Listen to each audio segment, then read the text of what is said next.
Bom que vocês já se conhecem. Não sei, acho que você não conhecia. O Mauro eu já conheço, eu não conheço o filho do Mauro, o Luciano, prazer. Prazer. Né?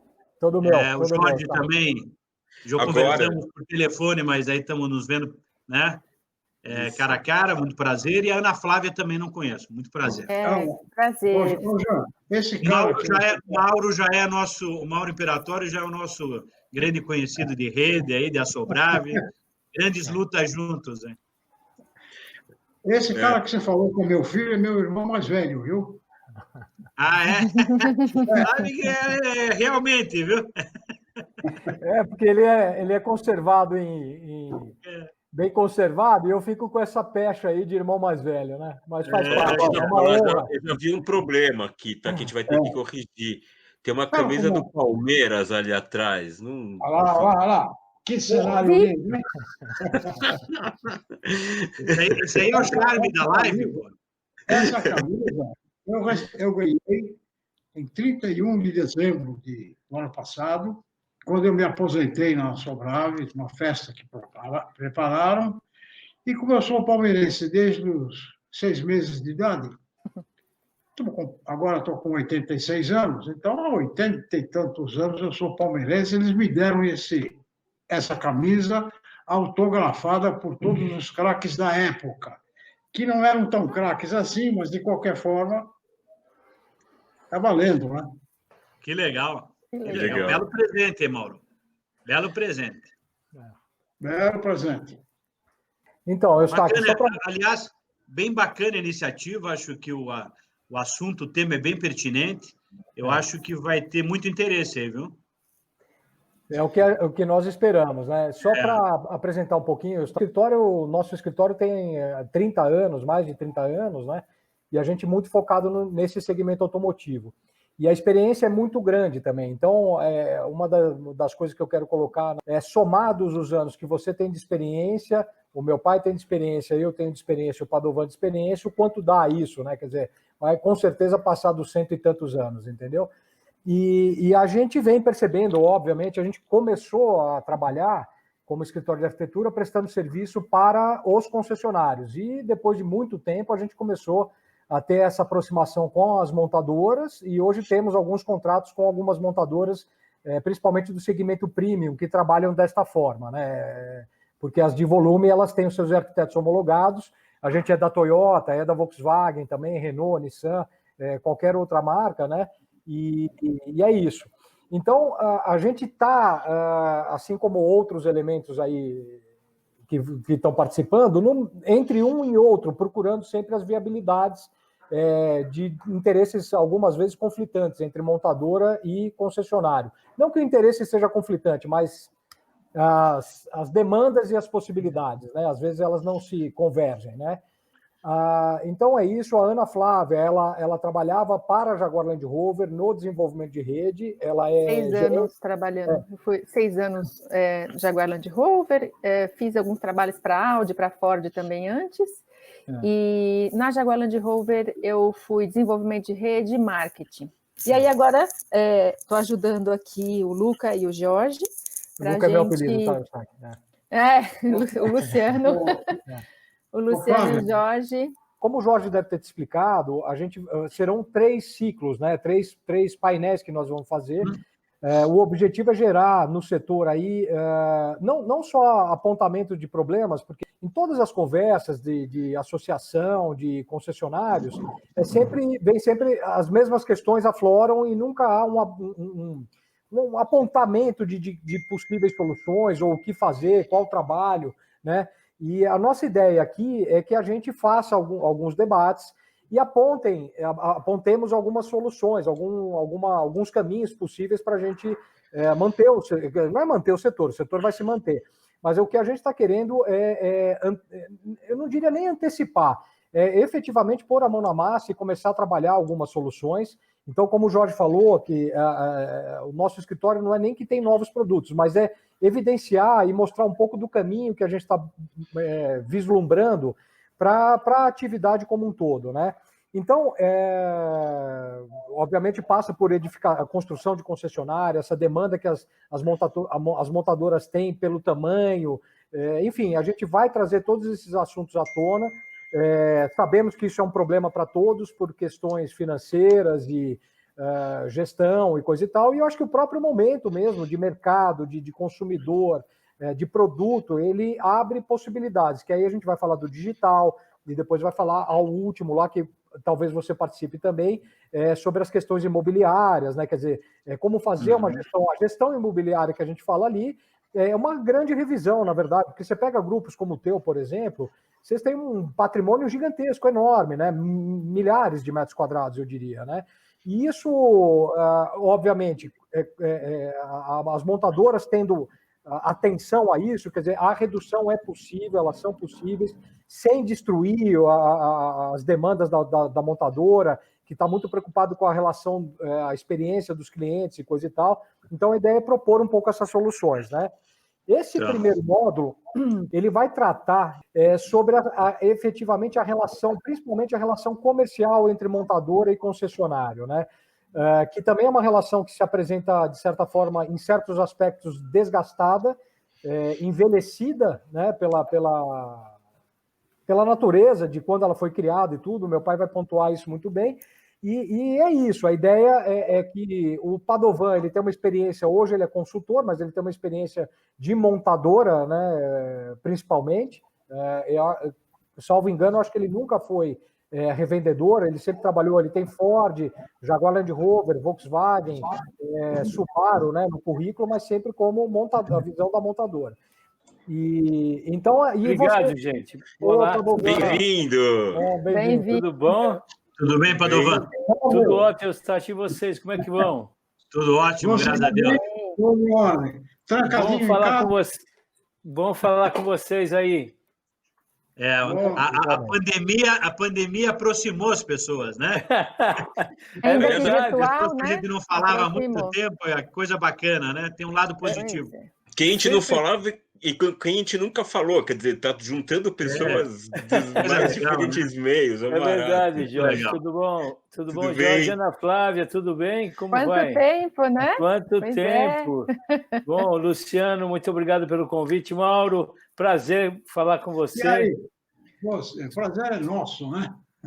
Tudo bom? Eu lembro, eu estava comentando com o Luciano, a última vez que nós falamos, eu e o Mauro, a gente se encontrou no lançamento de um livro. Exatamente. Do filho do Luciano, né? Não eu. Do Luciano, não seu filho, do Luciano Cardoso. E nessa época isso foi em fevereiro, né, Mauro? Foi. E eu estava planejando, já estou com o roteiro pronto para... Contei para o Mauro e falei, Mauro, eu vou mandar o meu roteiro para você me ajudar, porque o Mauro é a pessoa que mais conhece sobre Itália do mundo. Não existe... Nem o italiano conhece mais a Itália que o Mauro, entendeu? Aí o Mauro falou, que legal, bacana, o Mauro adora a Itália. Aí, depois de uns dias, ele falou, sabe que eu me animei, acho que eu vou com você. Eu falei, legal, vamos juntos, né? Só que a gente não imaginava que uns dias depois a gente ia entrar nessa história aí, né? Mas um dia nós vamos, viu, Mauro? Um dia nós vamos juntos, tá? Pode escrever. Vamos lá. É isso aí. Muito bem. Mas um prazerzão falar com vocês aí. E vamos em frente. A gente começou a bater um papinho aqui, fazer as apresentações, né? O Eustáquio conhece meu pai já de longa data e estávamos... Oi. Posso me apresentar para a Ana? Por favor. É uma referência muito importante. Parabéns a você, que começou a sua vida profissional na Land Rover. Você sabe onde eu comecei? Fusca e Kombi. Olha que diferença. Olha que diferença. Hein? Pois é.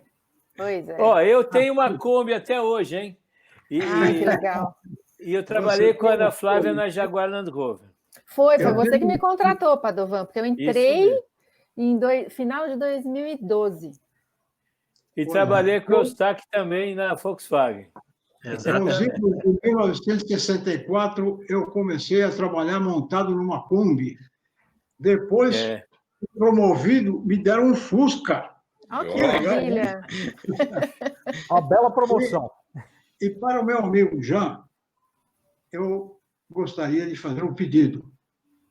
Que você fosse portador de um grande abraço para o Hans Vosswinkel, que você Será deve dado. conhecer.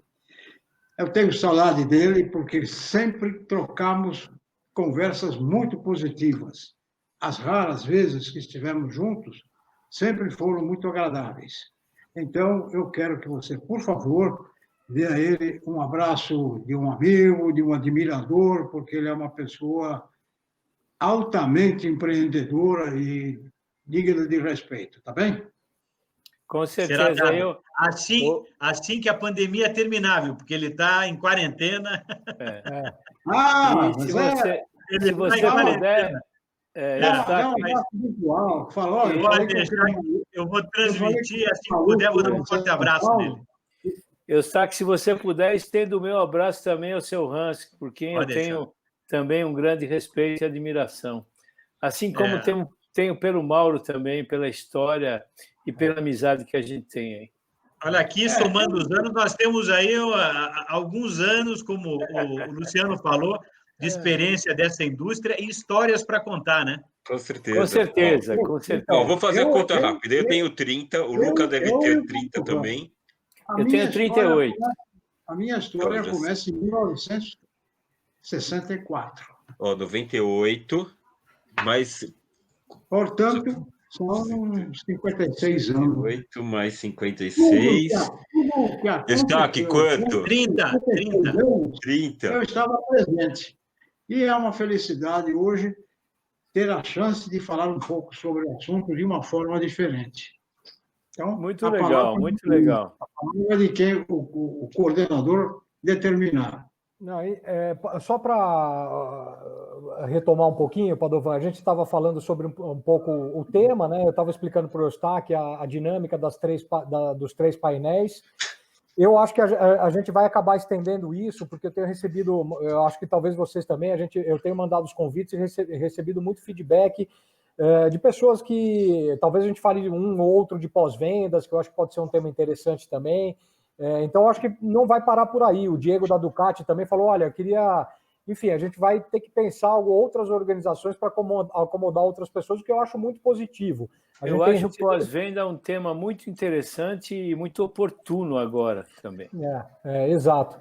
Então, pós-vendas de veículos usados também, porque veículos usados e pós-vendas é que vai sustentar o negócio. Né? É verdade. Então, é ótimo isso que a gente está falando agora, até para a gente poder organizar mais um outro ciclo, que eu acho que isso é muito importante, porque todos nós aqui, Padovan, vivemos e gostamos do setor, então a gente percebe aí as dificuldades, que são de várias origens diferentes, de várias naturezas, né, vamos dizer, diferentes, e aquilo que a gente veio falando, você pontuou muito bem, Padovan, da gente apontar caminhos, né, para a solução. Então, o objetivo, ao final, ao término de cada painel, é efetivamente esse, a gente apontar, olha, aqui tem caminho, tem solução, tem por aqui, por ali, né, em todos os painéis. Se você permite só um comentário, Luciano, claro. Eu acho que é por aí mesmo, porque a gente tem visto muitas lives, né? Aliás, é a única maneira da gente se manifestar hoje é através das lives e, né, dessas conversas virtuais, né? Então, existem muitas. Eu acho que a gente tem conteúdo aí, né? O Jorge acabou de dizer que nós temos 184 anos de experiência aqui somados, né? Então, enfim, tem muita experiência, muita bagagem, como o Eustáquio falou, muita história. Agora, se a gente não tiver um propósito bem definido para essa discussão, fica uma coisa perdida, como a gente vê muitas lives acontecendo, acabou e não serve para nada. Então, o que eu tinha conversado com o Luciano é de a gente propor aqui em conjunto, dentro dessa discussão, que a gente saia com alguma coisa disso, alguma proposta, alguma ideia, algum projeto, o que seja, para a gente dar continuidade, para não ficar uma coisa vazia, para ficar uma coisa que a gente possa servir para o pós-live, né? Perfeito. Vamos dizer, porque o live vem o dead depois da morte e acabou. Não, então vamos fazer o live, né? Long Continuar, life. né? Exatamente. Não, o Padovan é perfeito, mas para que você entenda, a gente depois, através do LinkedIn, e a gente vai compartilhando com vocês, estamos pretendendo assim, receber perguntas durante a transmissão. Algumas delas serão perguntadas, né, quando vier com endereço, assim, queria perguntar para o Eustáquio, fulano de tal, perguntando para o Eustáquio. Então, acontecerá isso durante a live, e depois a gente vai receber também perguntas e distribuir a vocês para manter, exatamente nesse intuito de manter essa relação com a audiência, mas independente disso, ao término da live, a ideia é que a gente faça um wrap-up, faça uma amarração, né? E eventualmente coisas que ficarão abertas para discussões posteriores. Então a ideia é que ela não se encerre nisso, tá, Padovan? Então a mensagem, vamos dizer, em cada um deles, em cada módulo deles, a gente já tem um destino, digamos, né, assim, uma amarração prevista, né, para a conversa, e é isso. E qual seria, no nosso caso, a amarração? A ideia é discutir a relação comercial mesmo, não jurídica, assim, para não entrar em uma conversa técnica, né, mas conceitual sobre a relação entre montadoras e concessionários, tá?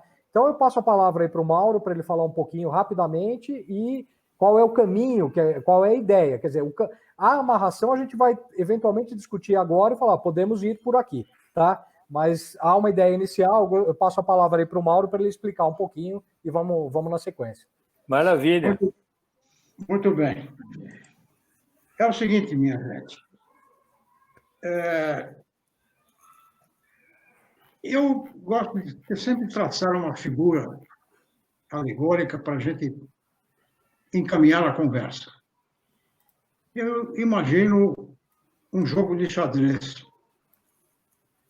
Um jogo de xadrez, pedras pretas, pedras brancas e um tabuleiro. Estamos diante de uma situação muito semelhante. O tabuleiro, o que é? É o mercado, é a atividade em si, onde estão as casas. E os jogadores são as pedras pretas, montadoras, e as pedras brancas, concessionários, ou vice-versa, não importa. A minha ideia é que nós estamos jogando este jogo chamado concessão comercial desde 1756, data em que foi produzido o primeiro automóvel comercialmente viável, na França. Nessa oportunidade, o produtor deste veículo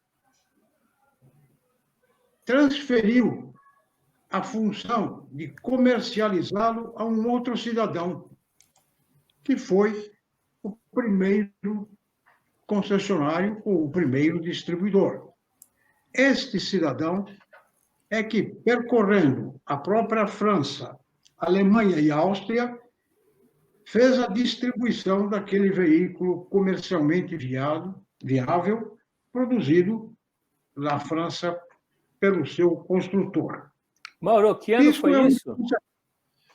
1756. Nossa. Não mudou nada.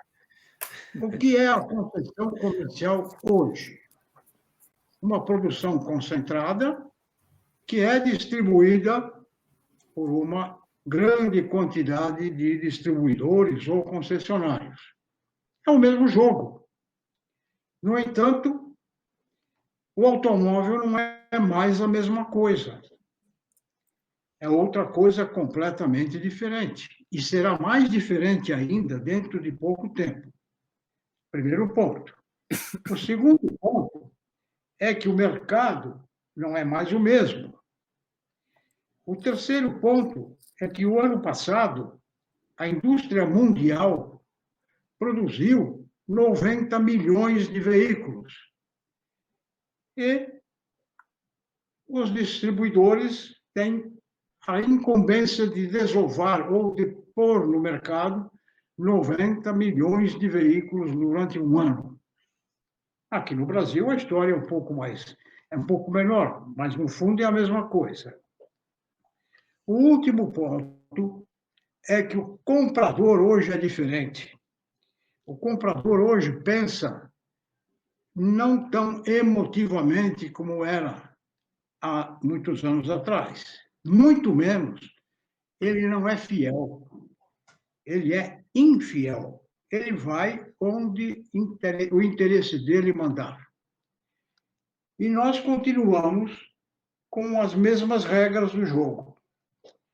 A minha visão, e eu gostaria, vou ter a oportunidade de apresentá-la, é continuar com os mesmos players, porque não pode ser diferente, pedras pretas montadoras, pedras brancas distribuidores, porém, propondo que se movimente essas pedras nesse tabuleiro de forma diferente. A forma chamada concessão comercial, no meu ponto de vista, não atende mais às novas situações que estão colocadas. Então, eu tenho que descobrir ou sugerir, e é o que eu irei fazer, uma forma diferente de mexer as pedras no tabuleiro, para ver se nós saímos dessa entalada em que a gente está colocado. Cada vez menos rentabilidade, cada vez mais responsabilidade, cada vez mais impostos, compromissos, etc., e cada vez menos satisfação naquilo que se faz. Eu acho, e aqui é uma opinião de quanto eu vi durante os encontros grandes que nós tivemos, Congresso FenaBrave, as reuniões, as festividades de concessionários, o concessionário, no fundo, é um infeliz. Por quê? Porque ele tem mais preocupação do que satisfação. Nós temos que pensar como mudar isto, ou como sugerir, e é o que eu pretendo fazer, que ele mude essa situação. Tá bom? Eu acho que, para início, o foco do que eu vou falar é: vamos jogar o mesmo tabuleiro, com as mesmas pedras, os mesmos players, mas de uma forma diferente.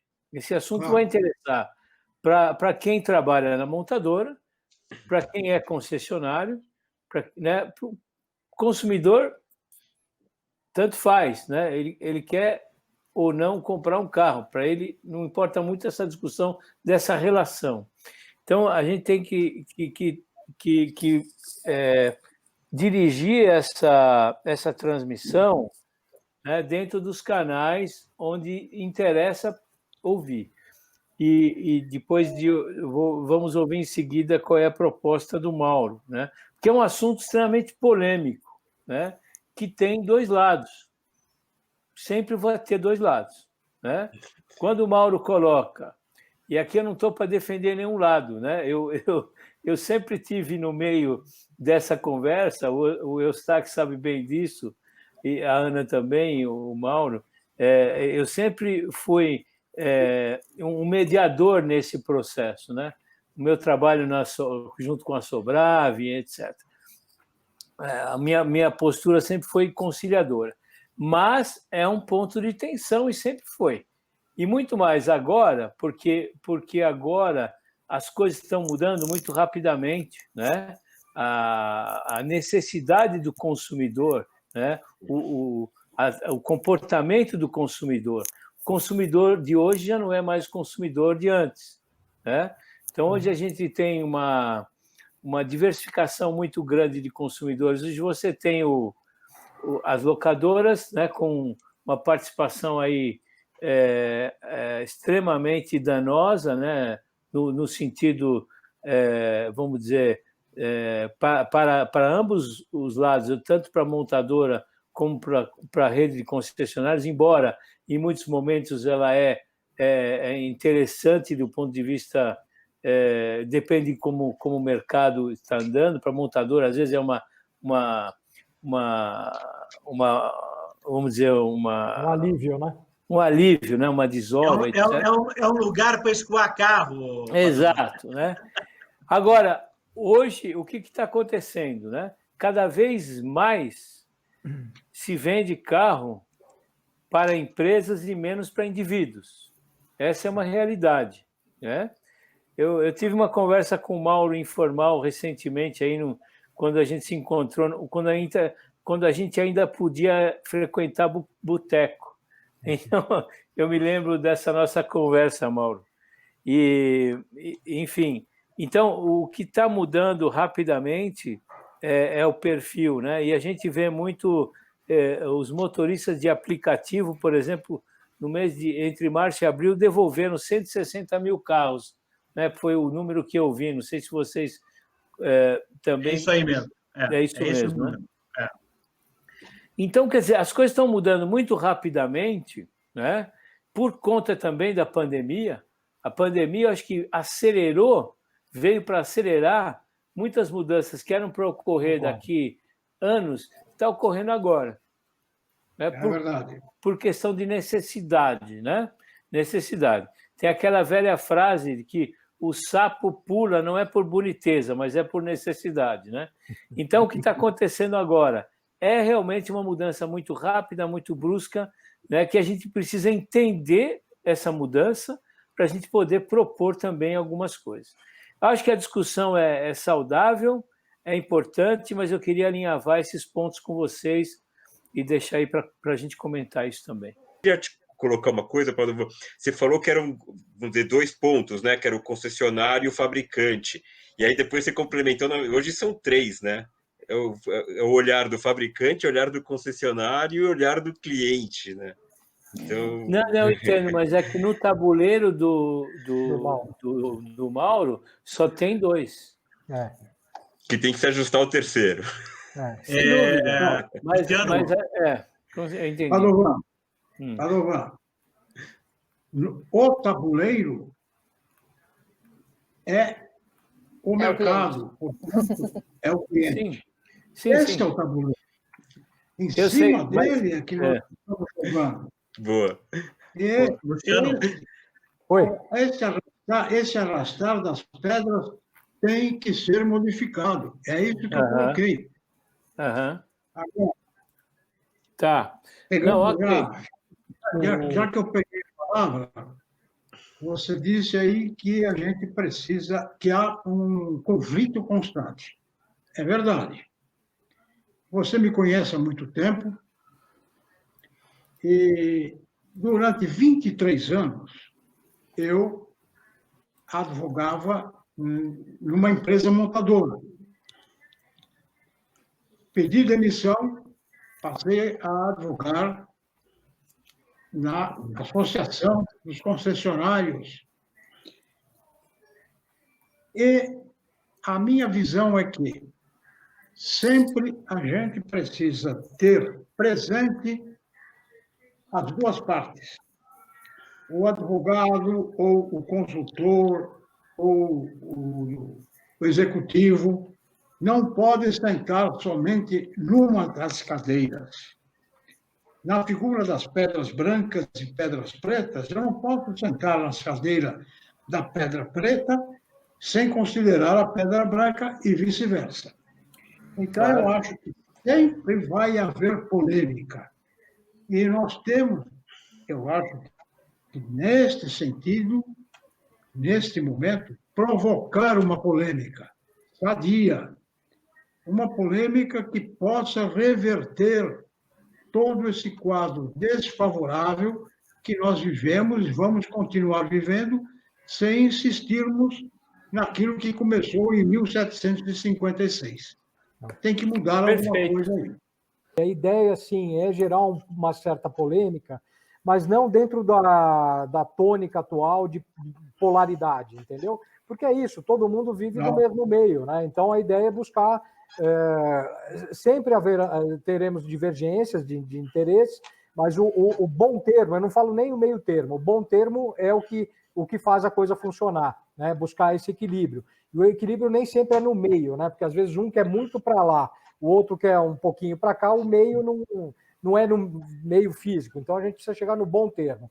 A gente tinha umas premissas também, que eu não sei se você está com elas aí. Estou com elas aqui, a gente vai compartilhar. As premissas são as situações de mercado que a gente vive hoje, e assim, faz parte do speech também inicial, o que o Padovan colocou, de que o coronavírus só acelerou. Ele não é que ele gera outras questões, mas, na verdade, o que a gente vai discutir no ciclo de palestras são coisas que já estavam lá, latentes. Elas são recorrentes e latentes. Não há nada de novo. E só uma aceleração desse processo que se faz mais urgente aí para a discussão. Tá?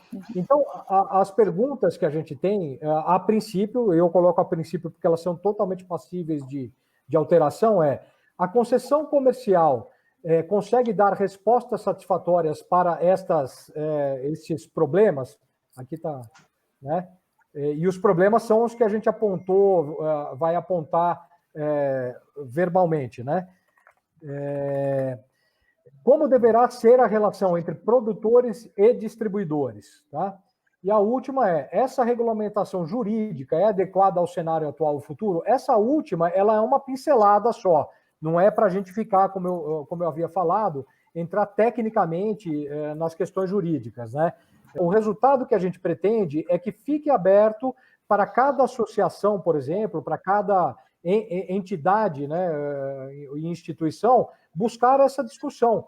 O caminho é o caminho, a gente não tem como controlar, mas a gente quer indicar um caminho que acreditamos seja razoável.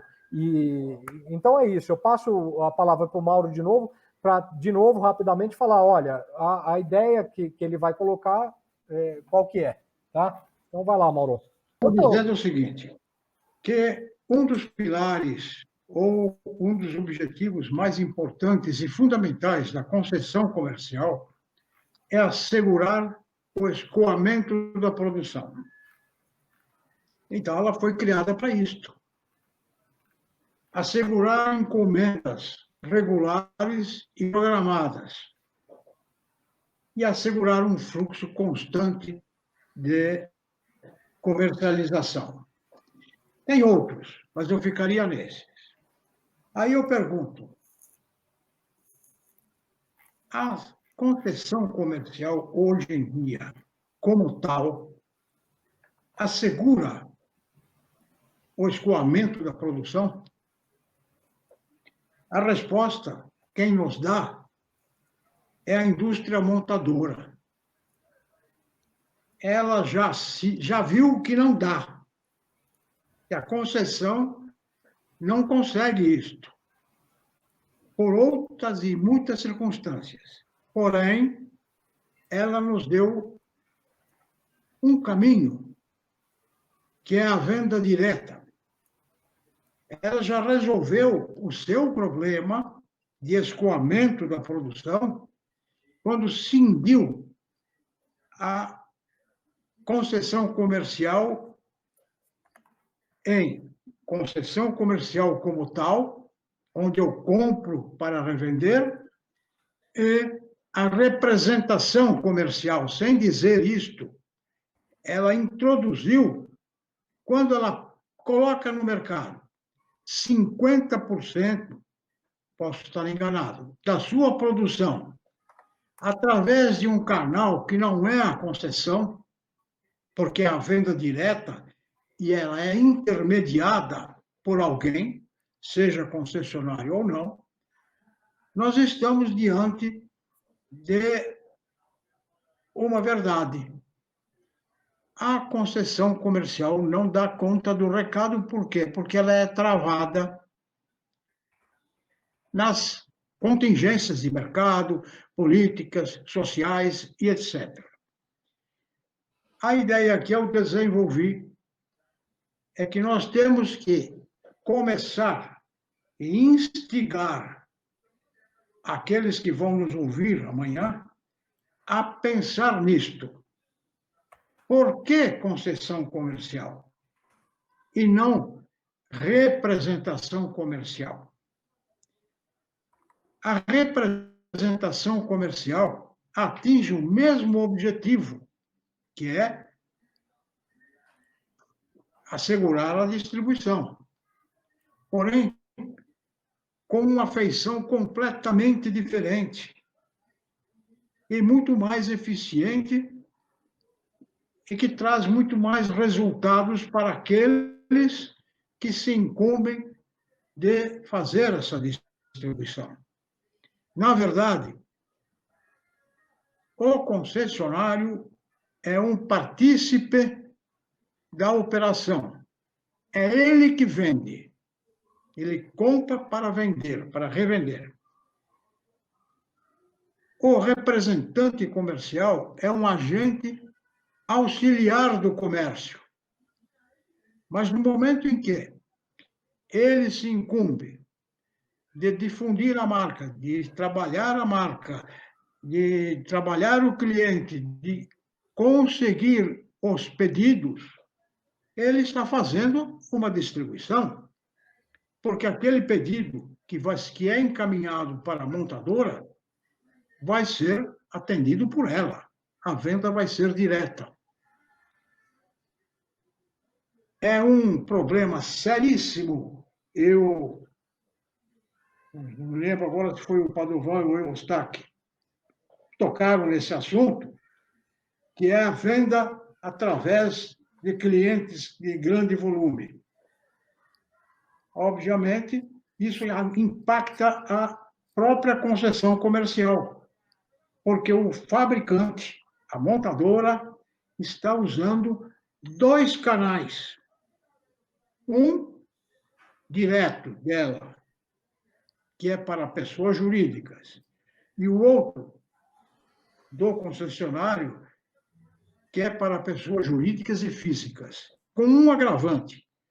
Determinadas pessoas jurídicas, simplesmente por terem um CNPJ, têm direito a fazer compras diretas, por preços mais convenientes do que aqueles que a concessão estabelece como padrão no mercado.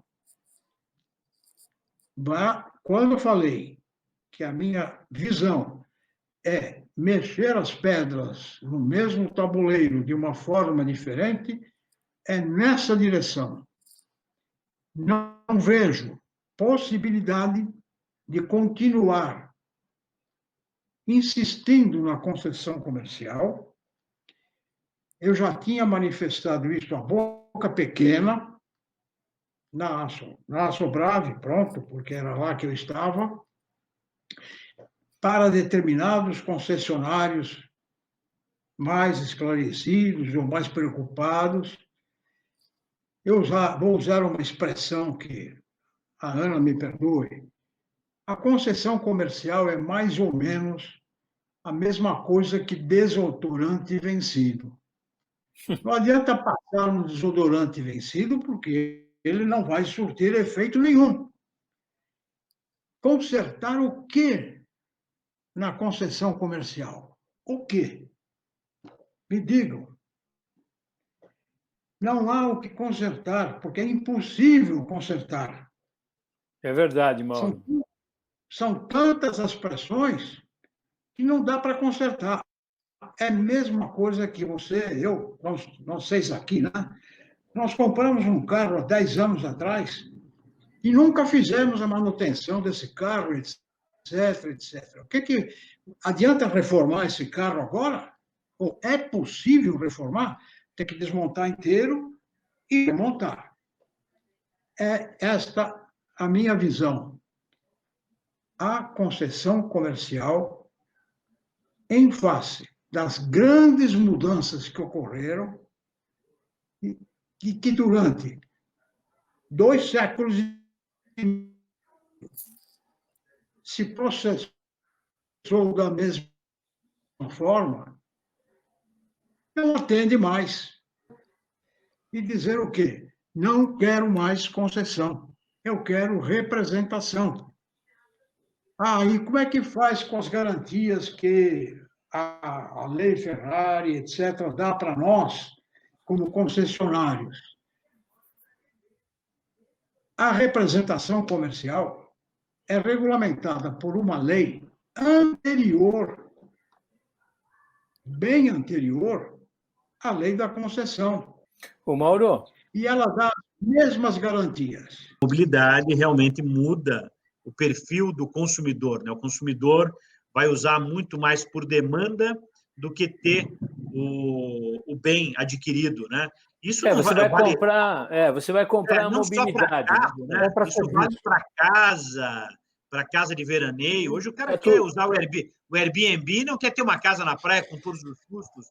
Não, até porque a gente tem Ela... uma geração hoje que quer cada vez menos compromisso com as coisas, né? Isso. Então os caras, eles estão sempre em serviço. Eu gostaria de pegar esse gancho. A mobilidade está na cabeça de todos nós. Eu uso menos o meu carro e uso mais o aplicativo. Porque por onde eu ando, o carro é mais estorvo do que solução. Porém, é o seguinte, quanto mais mobilidade se criar, tanto melhor. O problema é que o automóvel vai continuar existindo. Porque Claro. ou ele é meu, ou ele é de uma empresa que oferece serviço de mobilidade, o automóvel tem que estar lá. Em segundo lugar, esse automóvel não tem vida própria. Ele requer alimentação, como se fosse um ser vivo, ele requer alimentação, ele quer manutenção, ele requer cuidados. E quem é que vai fazer isto? É o concessionário, o montador, o mega dealer, por mais mega que ele seja, ou ele abre filiais em tudo quanto é canto, ou ele vai terceirizar esse tipo de serviço para uma outra rede que não foge muito do conceito de concessionária. A minha ideia é manter as coisas como elas são, até que tudo se resolva de outra maneira. O mercado é que vai dizer se interessa ou não interessa comprar carro. Cindir de tal forma que a operação de distribuição de veículos passe a ser exclusivamente feita através da representação comercial. E essas componentes de serviços através da concessão comercial. Cada qual com o seu contrato próprio e o seu regulamento próprio. Nós temos que juntar essas coisas e não ser radicais. Só a distribuição, só a constituição, a concessão não vai funcionar. Eu acho que o automóvel sempre vai existir e sempre vai requerer um acompanhamento durante a sua vida útil. Que também Mauro, que também vai sofrer a interferência dessa transformação digital com a inteligência artificial. Muita coisa vai ser feita remotamente, né? Com o avanço da tecnologia e tudo isso. Então, eu acho que é uma evolução natural, né? Eu acho que a tecnologia, em função, o que eu queria dizer também anteriormente é que o que está acontecendo na transformação digital, por conta da pandemia, né, que tem obrigado ou motivado, né, um adiantamento das soluções e dessa transformação digital, que aconteceria daqui a 5, 10 anos, está acontecendo agora, e também vai acontecer, obviamente, no negócio de automóvel, tanto na parte de desenvolvimento, como o próprio Eustáquio falou do desenvolvimento do Virtus, não, como chama esse novo carro? Como? Nivus.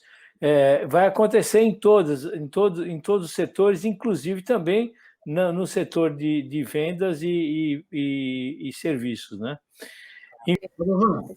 Respondendo a sua pergunta, a sua colocação, está me ouvindo? Estou ouvindo. Eu usei, agora no dia, depois de amanhã, completa 90 dias que eu não ponho um pé fora do apartamento. Então, eu tinha que fazer alguma coisa durante esse tempo. eu escrevi um trabalho sobre esse assunto, que tem várias coisas, mas o conteúdo do trabalho, para o que nós estamos falando, não é tão longo, mas o trabalho deu 71 páginas. Mas ele começa, e eu começaria. Eu pergunto se ficaria bom. Com a seguinte pergunta: por que propor mudança radical no sistema atual de comercialização de veículos? Veja, o que eu acho, Mauro, a tua explanação, né, dessa mudança do contrato, enfim, dessa reflexão, eu acho que a gente sempre tem que colocar que é uma discussão a quatro mãos, junto com as montadoras, vão ter gente das montadoras assistindo, né, e tem que ser isso mesmo, são as duas peças do tabuleiro, como você colocou, mas seja ele representação ou não, eu, como lado de concessionário, né, na visão de concessionário, o que eu vou falar muito é sobre a flexibilização das exigências que as montadoras, que os contratos atuais nos obrigam. Por exemplo, hoje você tem, como o Luciano falou, né, lá para outra live, falando sobre mercado imobiliário, você tem algumas estruturas no Brasil que comportam pelo menos 4 marcas, que hoje ocupada por uma única marca, por exigência da montadora, né? Então, se a gente tivesse uma flexibilização nesse sentido de utilização do espaço, pegando com essa pegada de meio digital, onde você tem um showroom digital, a própria Volkswagen está trabalhando muito forte na chamada Ilha Digital, e outras marcas também, mas essa flexibilização, essa rediscussão... Até o coletivismo, né, que entrou muito. A ocupação do espaço, que é algo que vai nos trazer melhorias em termos de sinergia de custos e receitas, né? Então, eu acho que a gente tem que debater muito isso também. O Padovan, que veio recentemente de uma rede aí de marca de luxo, né? Como é que essas marcas de luxo enxergam o mercado, se vai aumentar a capilaridade, se não vai, porque uma discussão nesse momento que interessa a todos é saber qual vai ser o tamanho dessa nova rede, que tamanho, que proporção vão ter essas lojas, se esses espaços que existem em várias cidades brasileiras, que são enormes por necessidades do passado, né? Se eles podem ser ocupados de uma forma um pouco mais produtiva, com a divisão de várias marcas dentro desse mesmo espaço, né? Aí passa por uma solução arquitetônica vindo do Jorge, do Luciano, né? E como a gente faz essas lojas propiciarem uma experiência bacana para o cliente, que a gente não pode tirar ele do foco da discussão das duas peças do tabuleiro, porque ele é o tabuleiro, como o próprio Mauro falou, né? Mas como é que a gente faz essa discussão e acha um modelo que tenha mais viabilidade econômica para todos, né? E esse modelo, Eustáquio, eu acho que ele varia muito de mercado para mercado, de região para região também. Porque o Brasil, são vários Brasis, né? Bem colocado.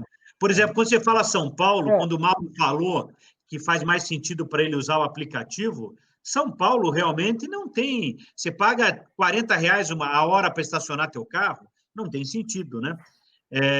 Sendo que o motorista te deixa na porta e te pega na porta. Agora, você tem várias cidades, a região metropolitana da própria São Paulo, no interior de São Paulo, no interior do Brasil, que o carro é uma necessidade, porque o cara faz grandes trajetos todos os dias. O cara rodar 200, 300 quilômetros por dia é comum, né? Ele morar, ter empresa numa outra região, enfim, é muito comum isso. Você tem razão, Eustáquio. Veja bem, São Paulo. Eu tenho uma casa de campo em Ibiúna. São 60 quilômetros. Eu preciso de ter um automóvel para levar as minhas tralhas, trazer as minhas tralhas. Nós não podemos pensar no Brasil. Dentro do Brasil, eu fiz esse cálculo e apresentei numa palestra na Sobrave. Dentro do Brasil, cabe a União Europeia inteirinha. Tá certo?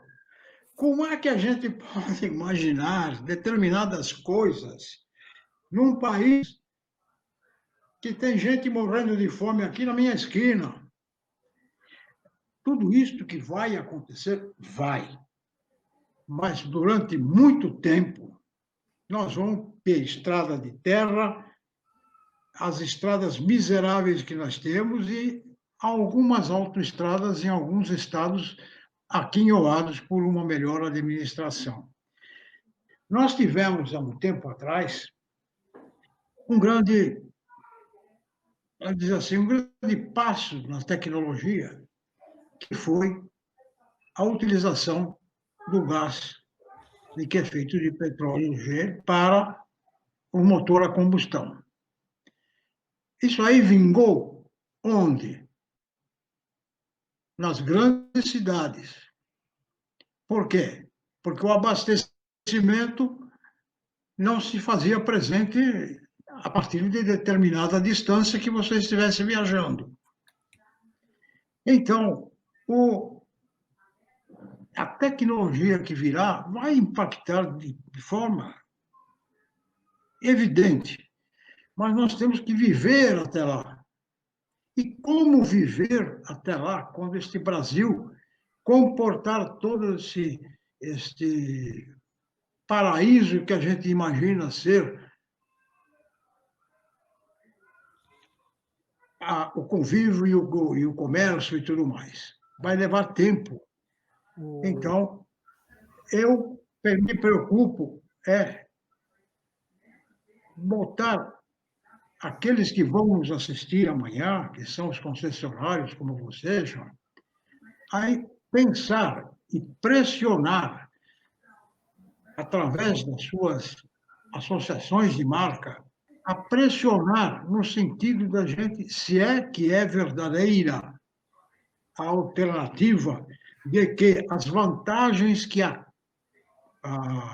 representação comercial traz para o setor são tão grandes que a gente não pode imaginar uma coisa muito melhor. Na representação comercial, para início de conversa, você não põe capital, porque a venda é direta. O cliente vai pagar o carro a quem? A montadora. Então, é um ponto. O outro ponto, na venda direta, na concessão, quando você já compra um veículo na montadora e coloca no seu estoque, você está colocando 50% de imposto. Você não está estocando um carro só. Você está estocando um carro mais todos os impostos. No momento em que nós passamos a ter a representação comercial, você não tem mais estoque de veículo. E você não, por consequência, não tem mais estoque de impostos. Por quê? Porque você não é mais comerciante. Então, você não compra. Se você não compra carro mais impostos. Você vende um carro através de uma intermediação, quem vai vender é o fabricante. Esses custos desaparecem. O custo de estoque de impostos a minha intenção a minha participação é instigar, no bom sentido, os participantes a pensarem numa alternativa. Que alternativa existe em lugar da concessão? Existe? Existe. Ela interessa? Você vai pensar, vamos imaginar que sim. Então, vamos lutar por ela. Esse é o direcionamento que eu tenho na minha cabeça, para não ficar falando o mesmo do mesmo. Vou dar um exemplo para o Jean, está aqui, porque você falou em instalações, tem toda a razão. No momento que eu tiver a representação comercial, eu não tenho estoque, já livrei espaço no meu investimento. Eu vou ter um salão, tal, etc., mas é muito diferente. Eu vou, para terminar, em 1995, eu participei de um congresso FenaBrave e fiz uma apresentação. O que eu coloquei naquela oportunidade? Por que razão, naquela época, quem se interessou por isso foi o Hans Fosvink, que ele me chamou e disse: quero conversar com você sobre isso. Naquela época, em Curitiba, eram 6 concessionárias. As 6 fazendo a mesma coisa. Estoque de peças, estoque de carro, oficina mecânica. A minha ideia qual era? Passassem a trabalhar de forma cooperada, sem ser cooperativa. Como? Unificando o estoque de peças. Definindo e criando uma empresa para reparação de veículos, que é o que mais tempo toma na oficina. Ele se interessou, pagou uma empresa que fez um levantamento em Curitiba, naquela época, com 6 concessionários, hoje está diferente. O estoque deles todos somados dava para manter o mercado de Curitiba durante 1 ano, sem comprar peças. Os funcionários que cada concessionária tinha para tocar o negócio de venda de peças, só no setor de peças, produtivos e os administrativos, dava para montar uma concessionária inteira, o pessoal. Então, você tem razão em focar isto, porque hoje, aqui em São Paulo, são 23. 23 fazem tudo. Por isso é surreal. É kafkaniano, é surreal. É fora de cogitação. Então, nós temos que agitar essas ideias. E, claro, a montadora vai dizer: não me interessa, claro, porque para ela está cômodo do jeito que vai. Mas nós, numa ocasião, por que ela negocia com o sindicato dos metalúrgicos, dos funcionários? Porque senão eles fazem greve e ela para. Ora, nós somos pulverizados em centenas de concessionários, mas nós temos associações. Aí é que nós temos que começar o trabalho. Convencer as associações para lutar nesse sentido, que não é nada absurdo. A própria montadora já usa a representação comercial para 50% da produção dela. Na vida, mais vale o que você aprende do que aquilo que lhe ensinam. Essa frase é do Alex Perissinotto, e é verdadeira.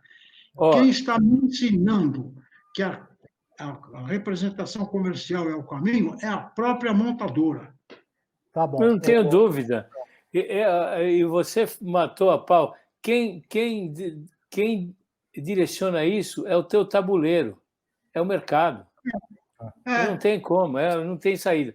Tá bom. Eu acho que o tema é extremamente relevante e as ideias que o Mauro colocou aí são muito boas. Eu gosto da ideia da representação, viu, Mauro? Só respondendo para você. Eu acho que a saída é essa. Não existe outra saída na minha visão.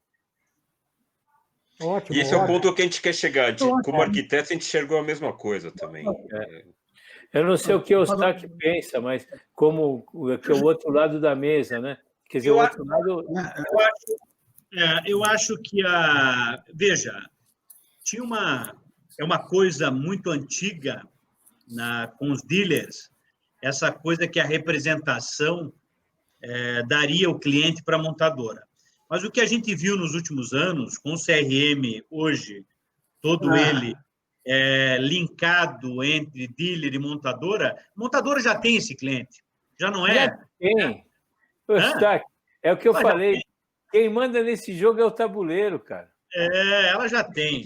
Até um termo que eu achei interessante, que usam na informática. Eu sou super disposto a debater esse tema, acho que a ideia é válida. O que a gente tem que encontrar são os drivers dentro desse tema que tragam a viabilidade econômica de um modelo de negócio novo que vai surgir. Porque o consumidor está comprando de forma diferente, quer uma experiência diferente, e você tem um custo lá do passado. Eu tenho tijolo aqui para tudo que é lado, né? Então, essa área, essa pegada digital, ainda eu estou na pegada analógica, parafraseando aí o Mauro, né? É isso. O segundo painel é exatamente nessa linha. A gente precisa, tijolo custa, né? Ele precisa ser mais ágil, continuar mostrando uma experiência diferenciada para o cliente, entendendo a expectativa atual e no momento futuro, pós-pandemia do cliente. Eu acho que a pandemia realmente acelerou os processos digitais, seja da rede, seja da montadora, mas achar um modelo econômico que atenda a todas as partes, que é isso que está pegando hoje. Então, Eustáquio, eu queria colocar que, assim, pela experiência, a gente atende a Porsche e ela está bastante avançada nesse sentido, tá? Qual que é a grande tendência? Uma experiência digital efetiva, real, não essa de iPad, de iPhone, mas uma coisa que seja efetivamente uma experiência digital para o cliente, para o consumidor. E é por isso que a gente tem esse segundo módulo, que a gente vai trazer empresas aí que trabalham muito forte desta forma. E sim, a concessionária, ela ser um ponto de contato do cliente, onde a marca transmita muito mais as questões conceituais e do branding, do brand, da brand, na verdade, do que o produto em si. Então, você vai ter lá 2, 3 produtos super qualificados, com bastante acessório e coisa e tal, e que o cara entenda ali um lifestyle da marca, entendeu? Quer dizer, que ele encontre essa relação dele com a marca. E aí, a gente está tudo bem, falando... a tradução da identidade dele, né? Exatamente. Então, não é só segmento premium. O que a Harley-Davidson faz? Né? O que é um ponto de encontro. Você podia ter 3 motos ali, até porque cada moto sai de um jeito, entendeu? O cara põe um paralama assim, não sei o que. A moto não ela tem um standard de fábrica, mas eu acho que, não sei, estou chutando, acho que 80% sai customizada, né? Agora, o que é aquilo lá? Jaqueta, boné, não sei o quê, e não é só isso. A Harley é uma experiência. O cara, exatamente, é o lifestyle. Então, isso é muito forte nessas marcas e seguirá para as outras também, entendeu? Então, eu acho que o papel aí é promover a experiência, a melhor experiência para o consumidor. E que não precisa ser na concessionária. Isso também é outro ponto. A partir do momento que você tira o cara da concessionária, você libera tijolo. E libera o tijolo para outros usos também. Isso também é importante. Dentro desse raciocínio do lifestyle e coisa e tal, está trazer outras operações, outras marcas e atividades na qual a sua marca se identifica. Ou seja, então eu estou falando de uma marca premium, eu vou trazer ali uma H-Stern, mas não é um corner dentro da tua loja. É que aquilo tudo seja um mini ponto comercial. E o urbanismo a gente chama de centralidade, vamos dizer, estaria criando uma centralidade. Então você imagina o seguinte, a gente passa aí na rua, vê lá um centro de estética bacana, tudo, lotado de carro no meio da tarde, né? De homens e mulheres. Então, você imagina se você tem lá uma boa marca, eu não sei qual que seria aí, de estética e coisa e tal, e você está gerando fluxo para a tua loja e buscar essas parcerias. Então, a Porsche já está relativamente bem adiantada nesse sentido, entendeu? Então, é uma tendência para as outras também, porque quando a gente fala do segmento premium, isso depois vem percolando no restante do mercado, entendeu? Então, o pano de fundo pano de fundo não. O objetivo que nós temos é gerar a discussão em vários segmentos e buscar essa solução mesmo, que envolve o espaço físico. E aí tem a ver com essa conversa que a gente está tendo agora, porque a hora que você tem outra relação, você precisa de um estoque menor.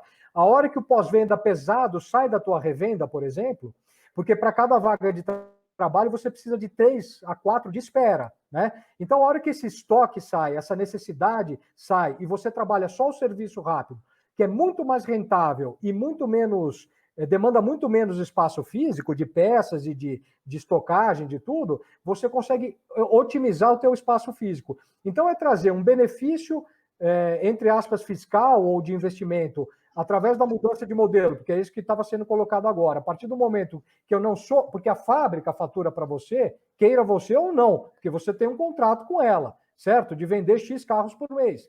E você vai faturar. Se você não vendeu, aquilo cai no forplan e você está lascado. Tanto que, você sabe muito bem disso, muitas vezes você queima toda a tua margem de lucro e tal para desovar aquele carro. Entendeu? Verdade.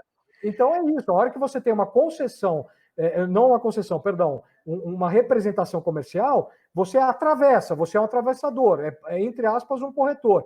E você pode focar numa venda melhor, né? Bacana, senhores. Legal. Um abração para vocês. E prazer agora de conhecê-los pessoalmente, mesmo que digitalmente. Foi bom, foi ótimo. Muito bom. Excelente.